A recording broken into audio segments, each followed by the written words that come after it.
Okay, I think that's switched on now. Okay. Sounds like a little bit crazy. Okay, thank you for that. Okay, so I've continued my lectures today just to start again with this very interesting intellectual who lived mainly in Baghdad or around the area of Baghdad, what is now known as Iraq. And he is known as a political thinker, so I'm going to try and get into the idea of politics in Islam and how, in fact, particularly al-Mawardi and some of his contemporaries thought about politics and how they debated and discussed this issue. And also, obviously, like I did yesterday, I will also introduce you to some of the modern discussions on these individuals, and I'll also take some issue with them as well. So in 750, a new dynasty called the Abbasids unseated the Umayyads in Damascus. Towards the end of the latter's reign, towards the end of the Umayyads, various groups staged popular and military revolts against the ruling family. Religious scholars criticized them for their moral and religious excesses, while the family of the Prophet cursed them for depriving them of their right to rule. New converts to Islam joined the rebellion against excessive taxation and their second-class status, even when they were Muslims, under an Arab aristocracy. Unlike the Umayyads, the Abbasids enjoyed greater religious legitimacy than the people that they had replaced. They traced the lineage to Abbas, who was the uncle of the Prophet Muhammad, and with us, part of the greater family of the Prophet called the Hashemites. They considered themselves allies of the Shias, they sort of at that time still emerging into a distinct identity. So they were sometimes called Alawis, but nevertheless we can leave them as Shiites, descendants of Ali and the daughter of the Prophet Muhammad. Some scholars say that the early Abbasid Caliphs thought of themselves as rulers enjoying religious legitimacy of their own. They considered themselves to be scholars in their own right. However, they never acquired the status of the scholars, ulama in Islam and in Arabic at that time, who were becoming more sophisticated, more knowledgeable, more organized, and more numerous. And in some spectacular cases, scholars showed their mettle by resisting theological policies introduced and enforced by the Abbasid Caliphs. So there's a very famous trial of Ahmad bin Hanbal, and this was a question on the createdness of the Quran. The Abbasid Caliphs wanted to say that the Quran is created by God, and Ahmad bin Hanbal resisted. He refused to accept that theology.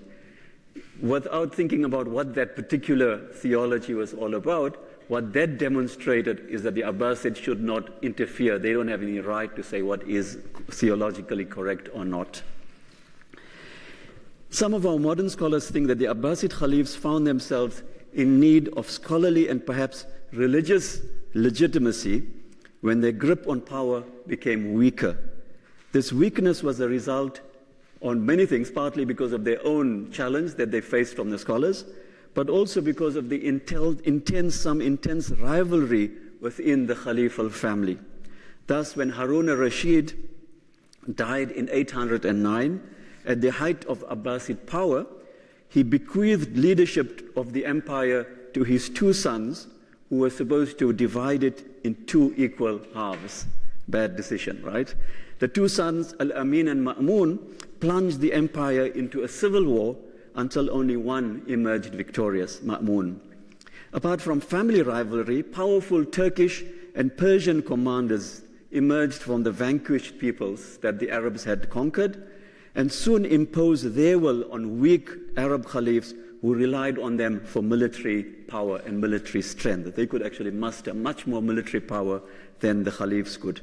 Whilst acknowledging the caliph on the throne, these powerful commanders effectively made the decisions for the state. In this context, modern scholars believe that it was the religious scholars who were sometimes the power brokers. They were recognized and sought for the legitimacy they could confer on both caliphs and sultans.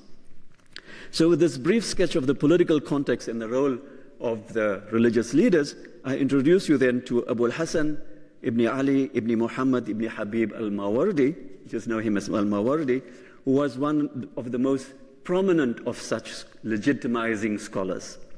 Through the course of my presentation, I will be arguing that this thesis of legitimation should be put in some inverted commas, is misplaced, I think, to put it stronger. It reveals our understanding of the differentiated spheres of religion and politics, which forces us to think about which is more important than the other, religion or politics. When they are brought together in one sphere, we can only think about relations of subordination, legitimation, and function. Such questions miss the most important value of people like al-Mawardi, who thought about politics very differently. I will be showing that al-Mawardi had a very different understanding of politics, which guided his work. So something a little bit about himself. He was born in 974, and he died in 1058, at the age of 86. His father sold rose water for a living, so he was an ordinary petty trader, and the son became known for his many different areas of study in which he excelled and was appointed judge in a number of localities. In 1038, al-Mawardi was given the title Aqd al-Quda in Baghdad, in Arabic, which may be translated as the best or the highest judge. In that capacity, he not only performed judicial services, but acted as negotiator for the caliphs with the Buyids, one of the powerful Shiite warrior groups at the time. Biographical sources, Muslim biographical sources, that means, regard al-Mawardi highly for his eloquence, for his good demeanor, but also for his fearlessness as a negotiator. But he was also suspected of harboring rationalist Mu'tazilite views, meaning that he accepted the value of reason in many of his works. He was a follower of al-Shafi'I, interestingly, and this was considered somewhat anomalous. Al-Mawardi is the author of numerous books, but is most famous in the modern world for a book on politics, on Islamic politics. The book Ahkam al-Sultaniyya wal-Wilayat al-Diniyya, which means the royal decrees and religious powers, has been recognized since it was discovered in 1853 as a manuscript. Al-Ahkam is a systematic book on the powers of the caliphs and the value that the values and the rulers and his officials must uphold. But this is not the only book written by al-Mawardi on public life. There's another one that stands out, and it is a book on ethics, and I'd like to bring it together in the discussion as well. It's called Kitab Adab al-Dunya wad-Din, which may be translated as On the Right Conduct in the World and Religion. In this lecture, I would like to dwell a little bit more on the Ahkam, but also touch on this other book on ethics for a deeper understanding of his views on political and public life. So, since its discovery as a manuscript in the 19th century, the Al-Ahkam has been treated as the earliest example of Islamic political theory. It was translated into European languages and commented upon. Some early modern scholars argued that it articulated a contractual theory of government, whereby rulers and the ruled owed obligations to each other. But most of these scholars also said that the theory that al-Mawardi propounded was completely detached from the history of Muslim politics. This was a well-known thesis of Sharia and fiqh that dominated 19th and early 20th century Western scholarship. In this view, Muslim scholars were increasingly detached from state and society and often built fancy theories which were never fully implemented. The marginalization was fueled by the scholars' refusal to have, a lot of the scholars' refusal, as you've heard probably since yesterday, to do anything to do with rulers, whilst often legitimating them in one way or another. Obviously, al-Mawardi doesn't fit that rule, but a number of scholars wanted to stay away from the rulers. They felt that the rulers were iniquitous and you have to stay away from them for your own good. In the 1930s, however, the well-known Orientalist Hamilton Gibb challenged this assumption. He argued that al-Mawardi's book should not be seen as a definitive theory of Islamic politics, but a contextual response in critical times. In the context of increasing weakness of the Caliphate in Baghdad, al-Mawardi wrote a book to justify the power of the military commanders. In particular, al-Ahkam supported the authority of the Caliphs and the military commanders who wielded real power. Whilst in the original theory, that is according to Gibb, of the caliphate, the Khalif held all power, al-Ahkam therefore legitimated some power sharing with the military rulers. This included those who usurped power from the Khalifs, and also those who were legitimately given that power by the Khalifs. So al-Ahkam was therefore not the original theory, but a compromise. Gibb's analysis has had a marked impact in the field. In 1974, David Little from Canada, or McGill, published a short article on the al-Ahkam that indirectly challenged this theory of Gibb. He made two important and very significant points. He said that al-Mawardi's al-Ahkam, the book of al-Ahkam, should be compared with other authors who wrote on a similar topic. In particular, he turned his gaze on a younger Hanbali scholar named Abu Ya'la Muhammad al-Farra, who lived from 990 to 1066, who wrote a book with exactly the same title. Before Little's article of 1974, scholars had been debating among themselves on who copied from whom. With an analysis of the actual contents of the two books, Little showed that they were very different. Little's analysis leads us to reconsider al-Ahkam and compare him with other views. I'm not going to do it right now. I'll do it towards the end of my lecture, but just want you to hold that thought about the difference between al-Mawardi and some of his contemporaries.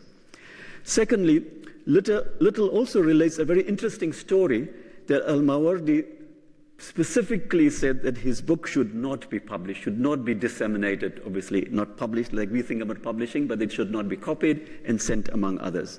Little says that the story has been rejected by people like Gibb. He himself doesn't reveal his own view on the matter, but I think this is a significant point that we should take into consideration. It makes a huge difference if a book was meant to be read only by Khalifs and other state officials, and not by a general or even a scholarly public. I will draw on both of these points in my analysis of al-Mawardi's book Al-Ahkam and his other work. First of all, that he was among others writing on the topic, and also that he probably addressed himself only to rulers and the officials. Building on Little's work, who was also a student of Little, there's a Palestinian scholar by the name of Hanna Mikhail, who wrote a doctoral dissertation on this book, Al-Ahkam, 1982 or so, I think.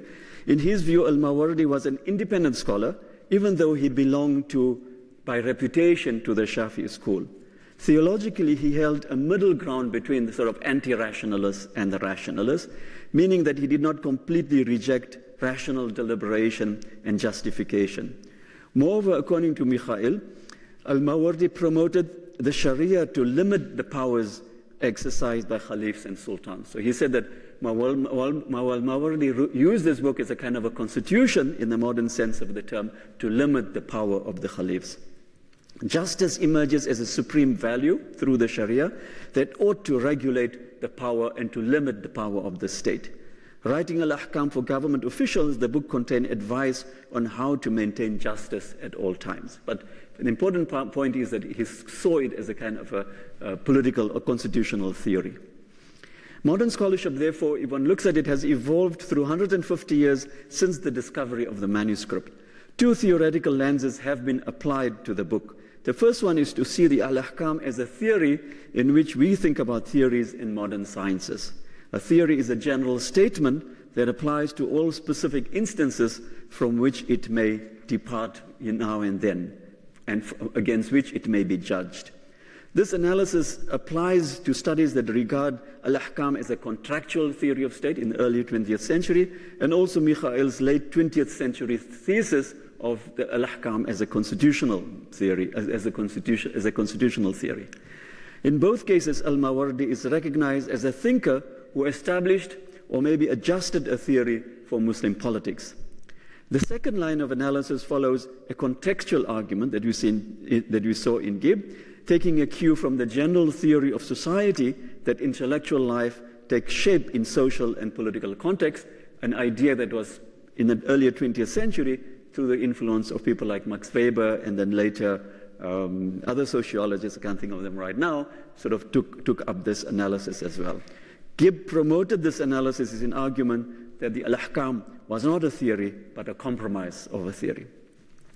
In my reading of al-Mawardi, I draw on these insights to argue that the idea of an Islamic political theory has been somewhat misleading. Whilst it values by itself, it values the intellectual labor of individuals like al-Mawardi, or scholars like al-Mawardi, it also imposes a particular model of what theory is on them. I prefer to think about the idea of politics as power, the power to effect change in society to one's own will, in order to appreciate the interventions of people like al-Mawardi. The word politics in Arabic is called siyasa, the word siyasa, which is derived from the word that denotes the act of riding a wild horse and trying to keep it in control. I think if one begins to think about that idea of politics, then maybe you would have a different understanding than if you think about a theory of politics as such. I hope that I can sustain this thesis.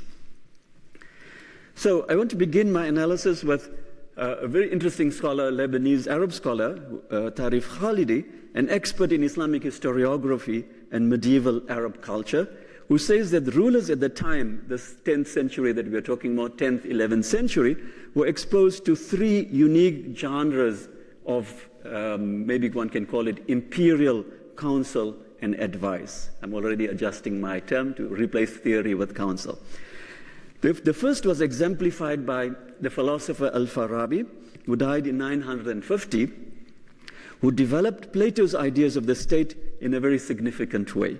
According to al-Farabi, the ruler would ideally be a wise philosopher who should exercise reason to lead people in happiness in this world and salvation in the world. Al-Farabi believed that the ideal ruler would also be a religious advisor as well, because he believed that religion was good for society. Unlike philosophy, religious values and rules were important for regulating and ordering all levels of society, not only some. He thought that philosophers, the highly intellectual people in society, do not need religion, but certainly most people do. The second form of advice and intervention came from a literary genre which drew on popular, mainly Persian stories from Persian origin on public life. Many of these stories were told about fools and village idiots, often with a very important message in them. Others were on animals and the harmony and conflict between them, pointing to adopting wise and pragmatic ways of governing societies. Some of these works were translated from Sanskrit into Arabic by the early Abbasid scholars themselves, at the advice of the Abbasid scholars themselves. In the field of politics, these stories were called the mirrors of the princes, suggesting that the real rulers ideally should recognize themselves in these stories and get the message even if an indirect and oblique way. And the third form of political advice was developed by jurists, which we are talking about today, who drew on values in the Quran and Hadith to formulate advice on how best to govern. Khalidi says that these three genres were often mixed in real cases, but their roots in Greek, Persian, and Arab sources are very clear and distinct. It is my contention that al-Mawardi falls in the third form of advice. When we look at his book Al-Ahkam, the main book that is considered political theory, but he draws extensively from the first genre as well, particularly in his book on ethics. And then in his book on ethics, he also draws particularly on poetry that comes from Arabic sources. So when we turn to that book, the book The Right Conduct on the World and Religion, we see that he was not unaware of the philosophical and literary forms of statecraft promoted in his time. He celebrates the variety of sources of knowledge that may contribute to happiness. This disposition is clearly stated on the first page of the book, which I'd like to quote here. Drawing on evidence from the Book of God where needed, and from appropriate traditions of the Prophet, and following up with examples of the philosophers and the literature of the writers, the sayings of the poets, one must bring variety, as one skill, fun, use the word fun, only produces boredom. Throughout the book, al-Mawardi offers advice liberally from the Quran and the Prophet, but also from philosophers, poets, and Sufis. I have seen in his book wisdom quoted from Alexander the Great and also the great Sasanian kings. I now want to turn to his more famous book, Al-Ahkam, Al-Mawardi, like most jurists, begins with the topic of what makes a Khalif. What are the basic and fundamental requirements for a ruler? He then goes on to consider the responsibilities of other officials like judges, governors, and lesser officials. He has a section on what we would call today public life, where we get a demonstration of the responsibilities of officials like market supervisors and local judges.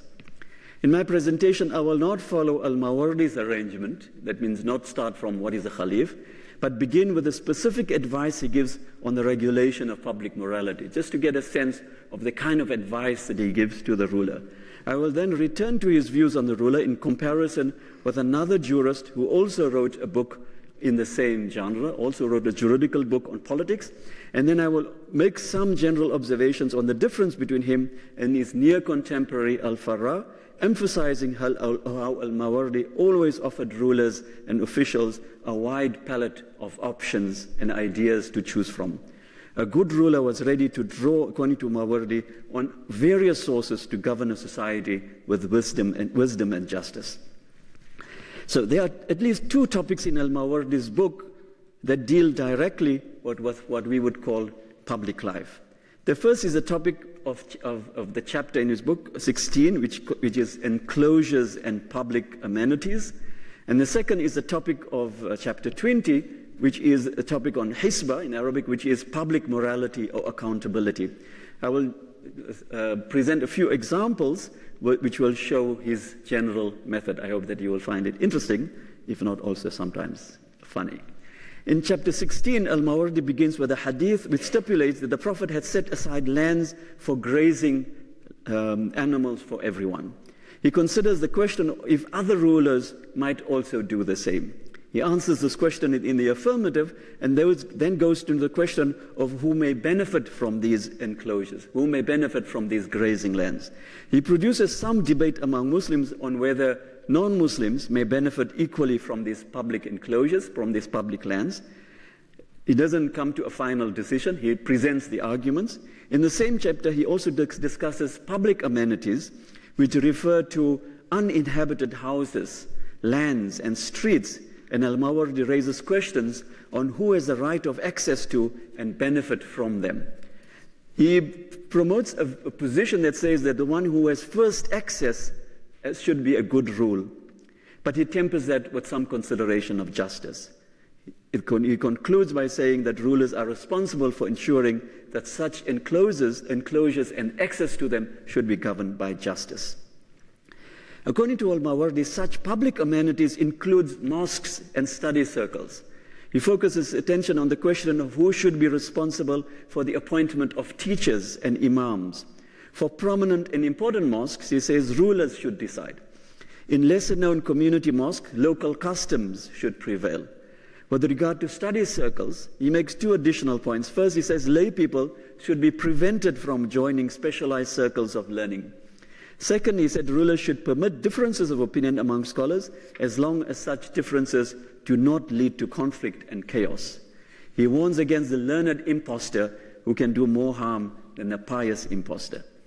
In the chapter on public accountability, Al-Mawardi sets up the responsibilities and limitations of the public protector.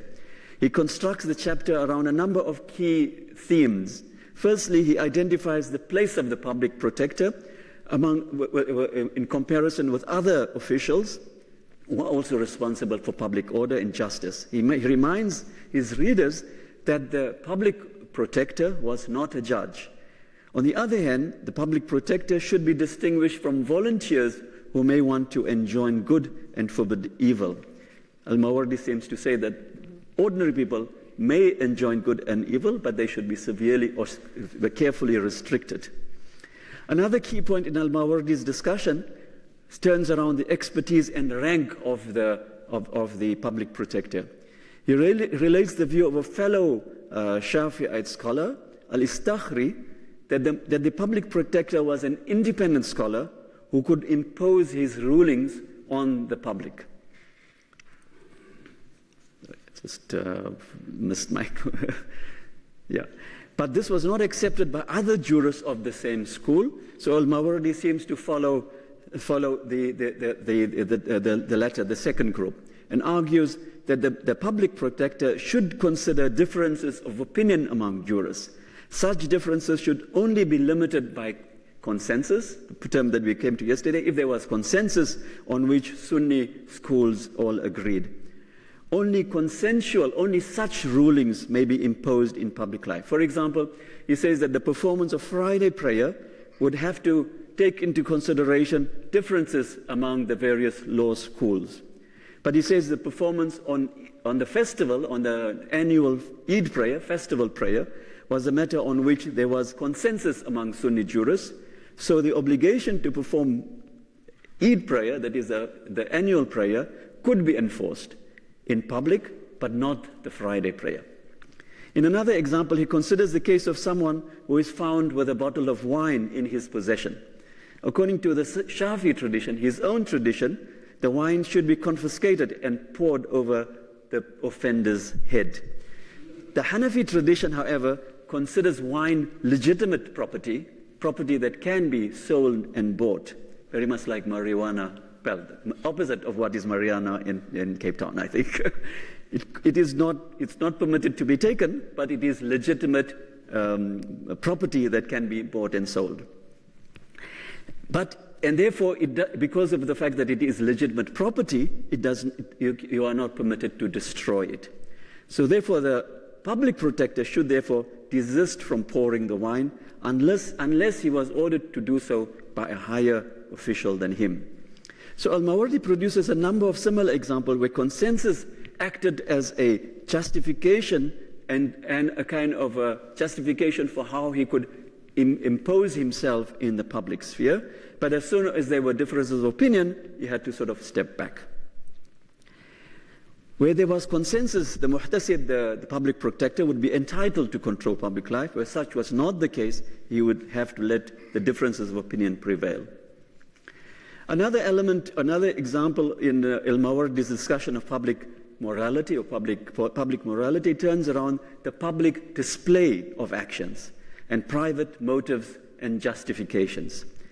The public protector was expected to ensure that religious obligations like daily prayer were carried out, that trading was fair and honest, and that mutual obligations in terms of contracts were met by all.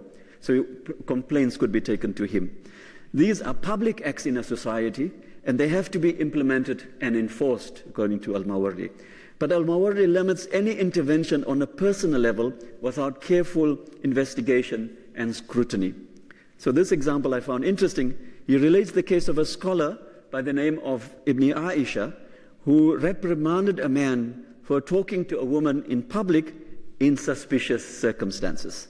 It turns out that the man reprimanded was the famous Abbasid poet Abu Nuwas, who promptly wrote a few lines of poetry in response to this public intervention.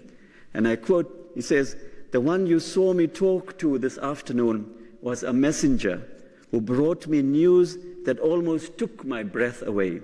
From a dreamy-eyed beauty with a shapely behind. Hold the bow of youth, aiming it everywhere with no one to aim it back. If you would have planted your ear between us, you would overhear what we say. What you now dislike, you would have then have approved." Al-Mawardi and Ibn Aisha did not trust Abu Nuwas at all, but Al-Mawardi related this event to emphasize the necessity for further investigation before acting. So he sort of balances the view. He presents this argument, which was a kind of a rebuttal that don't interfere because you don't really know what is going on. At the same time, he says you have to be careful against them, against people like Abu Nuwas. The main concern of the public protector was to ensure public morality, but he had to accept that personal practices, including ritual observations, were also personal. Whilst policing moral infraction at a public level, the public protector had to accept numerous possible exceptions for individual circumstances. These chapters in Al-Mawardi suggest a highly regulated public life, public morality. Compared to the ideal of a liberal society, one might be inclined to argue that this was a highly micromanaged moral life in matters of morality, religious practices, and also trading norms. But this close reading also suggests there were at least 3 considerations in al-Mawardi's advice that govern the policing of public morality. The first was the differences of opinion among the jurists, which al-Mawardi brings up on every occasion. And the second is related to the special circumstances of individuals that jurists had to take into account. Differences of opinion among the jurists prevented the public protector from acting on the basis of his own school or his own personal scholarly position. Al-Mawardi, remember, he said he prefers the public protector not to be such a highly skilled jurist that he makes his decision entirely on his own. Al-Mawardi was clearly taking a different position from his fellow Shiite, Istakhri, who seemed to favor a stronger hand in public life. And he was also cognizant of the situation of an individual, which was distinct from his desire to ensure the public practice of religious norms. Together, these 3 ideas mitigated the enforcement of public protector. Sorry, I forgot to move up, but I hope that you followed my... try to coordinate it in a nice way, but that doesn't always work. So I want to now turn to a topic that has so preoccupied modern scholars and societies modern scholars who have been studying al-Ahkam. This is a topic on the qualities that the Khalif must have to hold such an office. In particular, the matter turned around the requirement that the Khalif must be a person of Quraysh descent, according to a hadith of the Prophet, but also according to the practice that was followed by early Khalifs as such. This was the larger tribe, the Quraysh was the larger tribe to which the Prophet belonged. This is the area in which al-Mawardi and others seem to have compromised Islamic politics by legitimating the warriors and warlords who came from Persian and Turkish descent. I will demonstrate al-Mawardi's view using an article written by Wa'il Halak on the work of another jurist on politics. So I did directly look at him, but I want to use Halak's ideas just to show you the difference. Halak compares al-Ahkam of al-Mawardi with a book written by another Shafi'i scholar called al-Juwayni, who lived 1028-1085, slightly younger than al-Mawardi, in this book called Aid to the Nations in Suppressing Oppressions. If you want to hear the Arabic, Ghiyathul Umam fi iltiyathi al-Zulam, a bit more rhyming theme. Halak compares al-Juwayni and al-Mawardi on the position of a weak Khalif. According to Halak, al-Mawardi was insisting that you have to hold to the fiction of an Arab Khalif. In contrast, al-Juwayni was ready to recognize where the real power lay and who was executing it for the benefit of society. The question turned around the theory of the Caliphate that scholars were supposed to uphold. While al-Mawardi, according to Halak, held on to the letter of the theory whereby the Khalif, someone of Qurayshite descent, was an absolute requirement, al-Juwayni was not as dogmatic.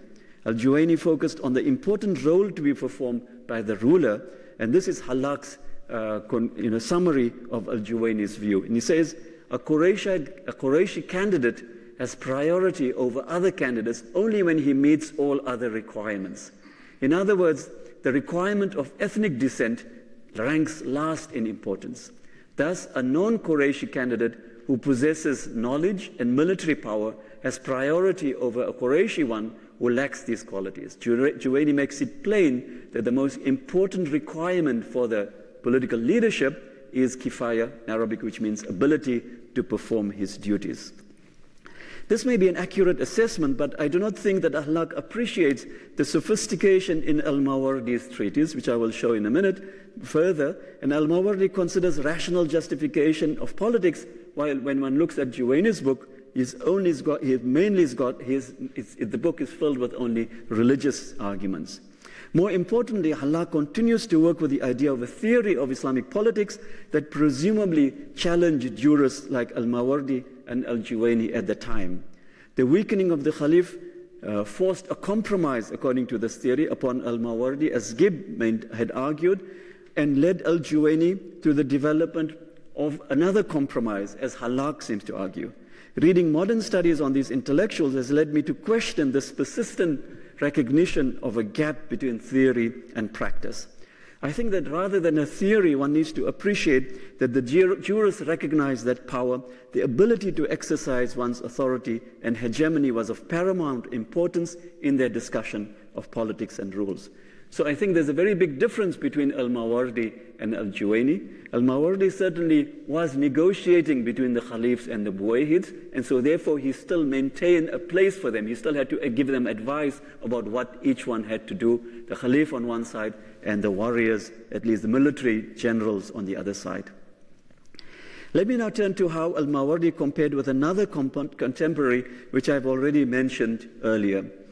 Comparing al-Mawardi with al-Farra, we come to a better appreciation of al-Mawardi's openness to a diversity of sources, some of which we have already seen, I hope, in the examples that I've taken from his discussion of public life. I have presented this in my, and this is confirmed particularly by David Little's comparison between the two, which he summarized quite cogently. Little said, if one point of view, he's talking about al-Mawardi, he says, if one point of view seems more reasonable to him than another, he explains why. If one opinion happens to prevail among the religious scholars, he records this fact. However, if none of the divergent opinions recommends itself as superior to the others, he leaves it to the reader, that is, to the ruler for whom the manual was compiled, to make a choice. This can be supplemented equally extensively by looking at al-Mawardi's book on ethics, the book on the right conduct in religion and in the world and in religion. An interesting example, I hope, will suffice for the moment. So al-Mawardi relates this tradition, which I found quite interesting, which I actually found this morning as I was going through that. The last thing revealed in the Quran, he says, was, remember the day on which you will return to God, and every person shall be informed what he did, and he shall not be treated unjustly. The last thing revealed in the Torah was, if you do not feel ashamed, then do what you like. And the last thing revealed in the Bible was, the worst of people is the one who does not care if he is seen doing evil. And the last thing revealed in the Psalms of David was, you reap what you sow. He who is moved by these texts takes up abstinence and adorns himself or herself with piety, will find his religion is safe and his nobility is manifest.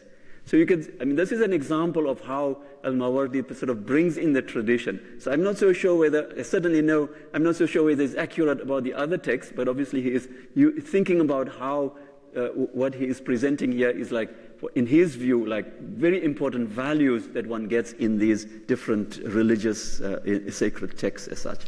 This approach stands in stark contrast to Abu Ya'la, who does not bring up too many differences among scholars, does not consider rational arguments, and closes his arguments always with Quran and particularly Hadith texts. With this approach, Abu Ya'la favors a politics that is more decisive and more final than we find in al-Mawardi's al-Ahkam, which he presents to the rulers or officials. We must remind ourselves again that al-Ahkam was written for rulers and their officers, as I would claim, so that they could take decisions. Religion should take advice of, at least rulers should take the advice of the scholars, but were in the end responsible for making sound decisions. In this way, the role of the ruler and the role of the scholar were clearly defined. Given the profusion of options given to officials in al-Mawardi's work, the role of the scholar was somewhat circumscribed. The job of the scholar was to present the various positions in a matter, and the ruler had to make a decision. In contrast, Abu Ya'la offered relatively less discretion to the ruler. One might consider the idea of the ruler and the jurist to be somewhat undifferentiated. So I have my conclusion to draw up the ideas that I presented to you today. I've introduced to you al-Mawardi to show you how he and others discussed politics at the time. Maybe I should call it siyasa. By the 10th century, we should recognize that the political field was characterized by competing ideas from a variety of sources, as we saw with Tarif Khalidi. Using Khalidi's suggestion of the genres of reason, revelation, and literature, we can appreciate that rulers, caliphs, and sultans had several sources for thinking about how to maintain authority and power. Al-Mawardi was unique among the jurists for presenting the rulers with a multitude of values and strategies that they could use. In this regard, he presented a Sharia politics marked by reason, wisdom, and a keen sense of the juridical differences that characterize Muslim society. He urged the rulers to seek justice at a public level using these varieties, these sources as such. But I do not think we should think of al-Ahkam as a theory of Islamic politics, ideal or compromised. Politics for al-Mawardi and his contemporaries was about power and how to organize, how to regulate it, how to use that power. It was not a revolutionary vision of taking hold of power, but a set of judgments on how best to achieve order and justice when one had the power to do something else. But we can look back at our discussion of Shafi'i and recognize the challenge of pluralism that is now become very much part of Muslim society. In the absence of the Prophet, we said earlier, plural viewpoints are dominant. We saw them dominant. We saw them emerging, at least in Shafi'i responding to them, but now we saw even more plurality coming from the one hand from the Hellenistic tradition, firmly in place at the time, and also from the Persian and Indian sources. In addition to the diversity of views within the Sharia, we also have the diversity of views from poetry, from literature, and from other sources. Al-Mawardi stands out for recognizing value in these other sources. Other scholars like Al-Farah took a less compromising position in relation to values inside and outside the tradition. So they rejected the variety that existed within the tradition and also that which existed outside the tradition. But with Al-Ahkam, we also get to see how intellectuals considered the challenge of power. Faced with the military machines of Turkish and Persian commanders, they did not decide to found yet another site of power. They did not directly lead revolts and revolutions. Believing in the power of scholarly advice, Al-Mawardi and others like him engaged in writing on how to introduce wisdom and justice in the affairs of the state. Thank you very much.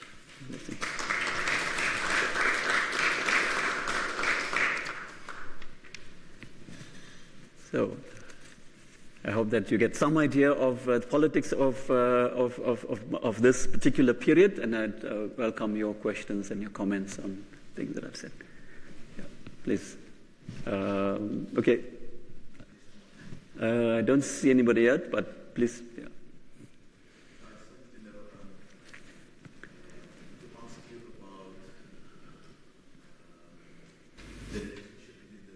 Mm-hmm.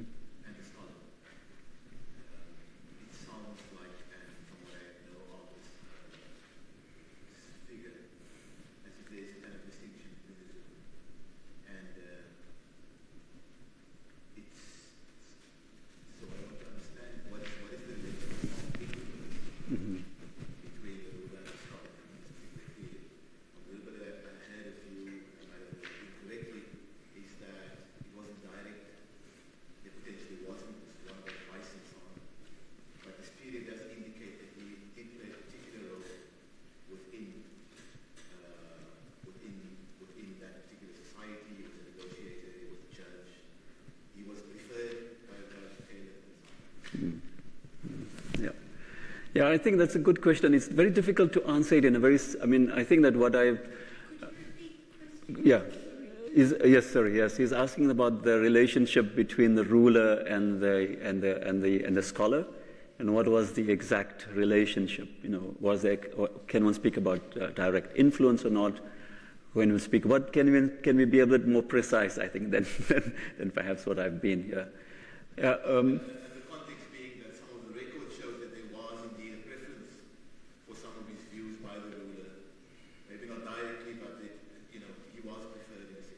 Al-Mawardi himself? Al-Mawardi was, I think when one looks at his biography, it's good to perhaps think about Al-Mawardi himself. From his biography, he was highly valued as a good negotiator. So he went between the Buyid, these were the warriors, I call them they were known as the very powerful warlords, one might call them, or maybe people who had a lot of military strength, they could mobilize an army. So he was constantly negotiating, moving between them and their capital, and then and then the Khalif at the time. So he certainly seemed to be appreciated for that negotiating as such. But when it came to whether the ruler would always follow them or not, I think there was some kind of a distance between them. And I think al-Mawardi seems to have given that opportunity for them to do so by emphasizing that diversity that exists within scholarship, and also very constantly drawing on this very broad repertoire, broad literature, or at least the context in which he was working. I also think maybe one should look at the scholars also as a kind of an adornment sometimes for the rulers, because they love to have the scholars among them. The scholars were not only people who were giving rules, but they also could recite poetry.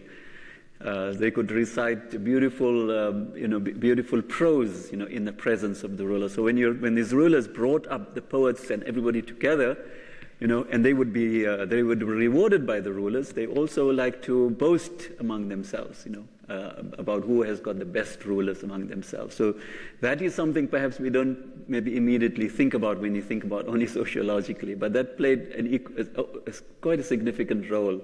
That a ruler would surround himself by the most intelligent and the most gifted people around at that time. But I think that, in my sense, after looking at this work in the last month or so, I think that al-Mawardi with al-Farra and al-Juwayni gives us a sense in which the scholars disagreed among themselves about what kind of how exactly should one actually introduce, how exactly should one exercise power, in political context. So I hope that I brought that up as a discussion, that is going on, a debate that is going on among political thought as such. Sometimes one tends to forget that, because when you think about religion as issuing, pronouncements and agreements about what one should or what one ought to do. Yeah. Mm-hmm. Does the history show that rulers took this seriously, tried to live by this advice and standards? Or are there particular examples where a scholar stood up for what he advised in the face of a ruler who was not following that advice? Trying to see where mm-hmm. Yes, in many cases we have scholars basically standing up against them, and then in many of these cases, some of these scholars were executed for the fact that they stood up against them. So the people who basically I mentioned very briefly this person by the name of Ahmad ibn Hanbal. He was put into prison for a long period of time, or they were often. In many other cases, I mentioned the example of when sometimes scholars join rebellions against the ruler, so then they would turn against them and they would make examples of them to say that this is what they would do. Generally, the Sunni scholars try to keep the kind of balance that you see al-Mawardi, trying to keep on giving advice, trying to keep on pointing to the fact that this is not what you're supposed to be doing. The rulers do not always follow exactly, it always depending on what their interests were at the time. Yeah. So yeah, it's a mixed picture, but you do have cases where sometimes scholars themselves would use rulers to get rid of other scholars that they did not like, also. So if you have, one of the very, I think I'll touch on him tomorrow, Suhrawardi, comes in the 11th century, was very charismatic Sufi traditional scholars who drew on a lot of ideas from Sasanian or at least Zoroastrian traditions, but eventually at a very young age of 35 was executed. But because of the fact that other scholars thought that he was becoming too much of a threat to them as well.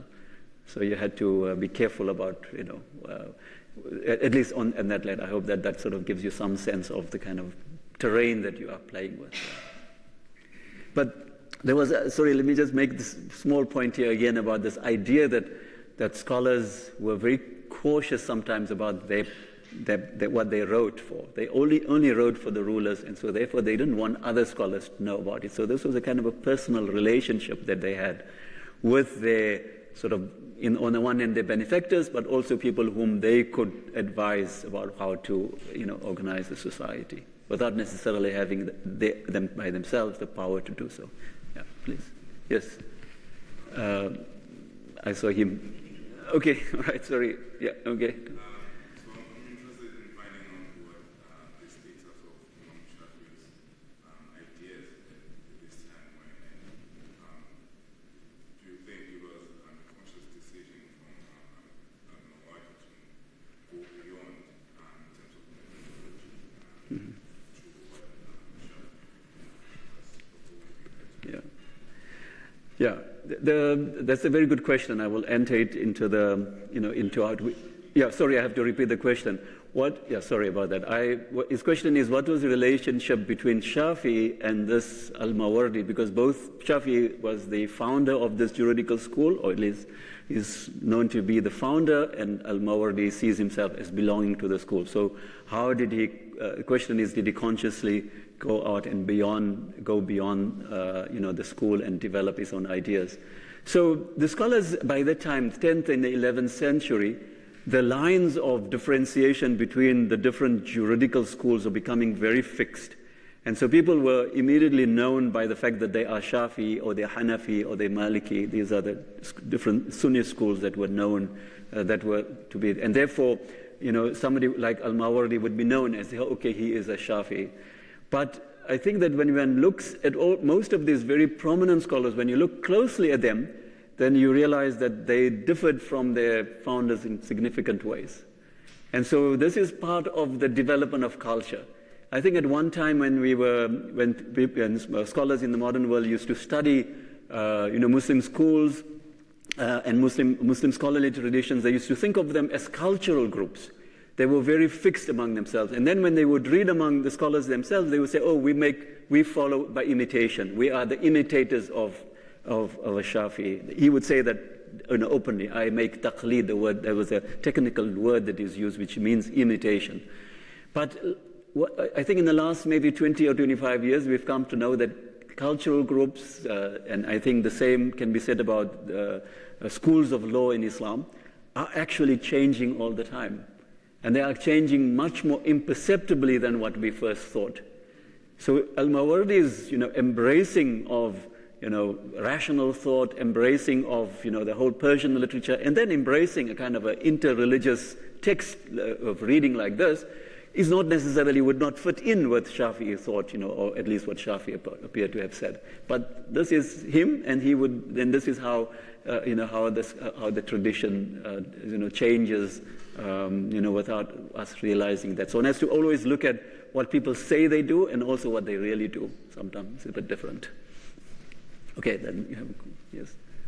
You mentioned two things that I thought would need some clarification.